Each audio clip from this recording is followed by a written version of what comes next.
Will my coworker Jerry's spaceship is a far more abstract question than I ever thought I'd have to answer on this channel, but here we are. I often take unusual Lego bricks and see if they can be turned into spaceships, but I've never done it with a human before. I'm honestly a little bit afraid to try, but let's see how this turns out. Of course, we need to start by taking a look at our subject here first. Now, every Jerry has a few key features, notably the earpiece, the walkie-talkie on the belt, and of course, can you stand up for me, Jerry? And of course, the height. Though we do probably need a reference model. You just put your arms up, kind of, yeah, like that.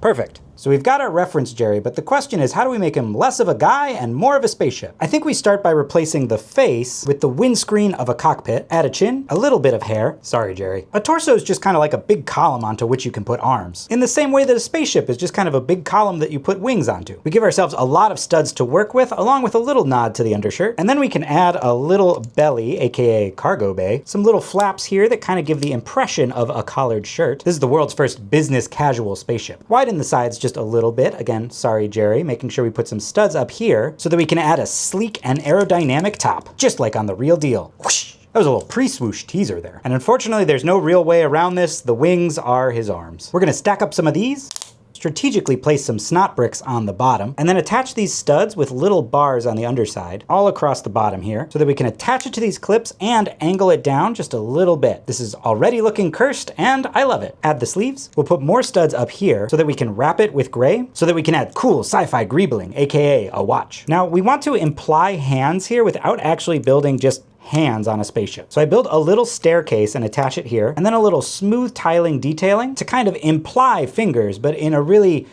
unsettlingly aerodynamic way. Jerry 5. We're gonna do the same thing over here, and yes, we are giving him 2 watches. This is to maintain symmetry, but also I think Jerry's the kind of guy that might do that. Add a little bit more torso and a belt, with some clips here to add more cool sci-fi greebling, aka his walkie-talkie and his phone. And that reminds me, I actually forgot the earpiece. So let's quickly, rip the head off. This feels bad. We tweak the sides of his head to add some studs. He's becoming more spaceship than man. And this is already an abomination, so let's just lean into it a little bit more. We'll put a little rod here, and then use one of these big flex tubing with the holes on either side to attach them to represent the cord that goes from his earpiece to his walkie-talkie. Unironically, kind of a cool look. Now we can add some blasters on the back, and I know you're saying, Alec, those are way too short to be Jerry's legs. And to that I say, it's fine. Because just like the real Jerry, this ship is a hardworking powerhouse that doesn't stop. And that's why it needs a quick and effective refueling station to dock at. And now it's done. It does look like he's about to come in for a hug. Jerry hug! It's not a bear hug, it's a Jer hug.